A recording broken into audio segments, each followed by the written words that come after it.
قال الله تبارك وتعالى: وأعد لهم ما استطعتم من قوة. الآية. وقال النبي صلى الله عليه وسلم: الجهاد ماض إلى يوم القيامة.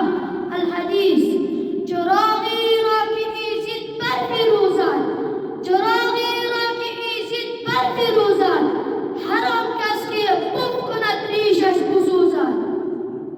جوانان و نوجوانان و بزرگان، جوانان با دیانت، خیلی خوشحالم که الله متعال من و شما را توفیق عطا نمود که بار دیگر انجمن صبح سعادت را برگزار نموده ایم. دوستان عزیز، قبل از اینکه در اصل موضوع خود بپردازم، مناسب می‌دارم که در قدم نخست تحفه بهترین عالم را به عنوان السلام علیکم و رحمت الله و برکاته برای شما عرض می‌دارم. سروران گرامی، موضوعی را که خواستم در رابطه بر آن صحبت نمایم همان جهاد قلعه بزرگ اسلام میباشد.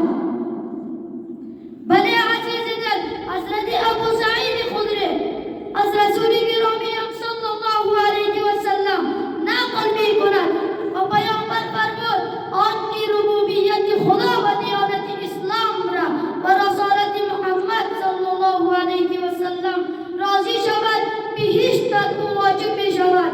وقتی که حضرت ابو سعید خدری آن جملاتی را از رسول گرامی صلی الله علیه و سلم میشنود و خوشش آمد و گفت: ای رسول خدا، آنها را دوباره برایم تکرار کن.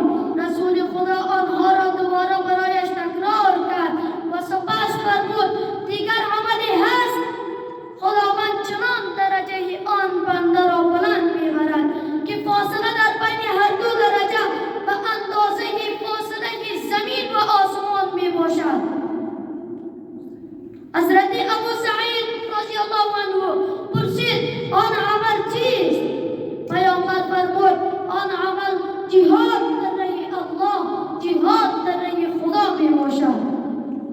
دقیقاً که جهاد تا قیام و قیامت ادامه دارد. مسلمانان مخلص سربازان راه جهاد و بازار مبارزه را گرم نگه دارند تا اینکه قیامت برپا می شود. همان جاست که مولانای روم چنین می سراید: مصطفی را وعده کرد الطاف حق، مصطفی را وعده کرد الطاف حق، گر تو بمیری نمیرد این سبب. اگر امروز رهبران جهاد و مجاهدین شهید می شوند، مطمئن باشد که باغ جهاد خزان نمی شود، چراغ جهاد خاموش نمی شود، زیرا ایشان لاله‌هایی هستند که از خدا برپر شدن را در میدان جهاد می خواستند که با رخصت لاله‌ها رونق فصل بهار کم نمی شود. همان جاست که شاعر چنین می سراید که با رخصت صد لاله ناپایدار کم نسازد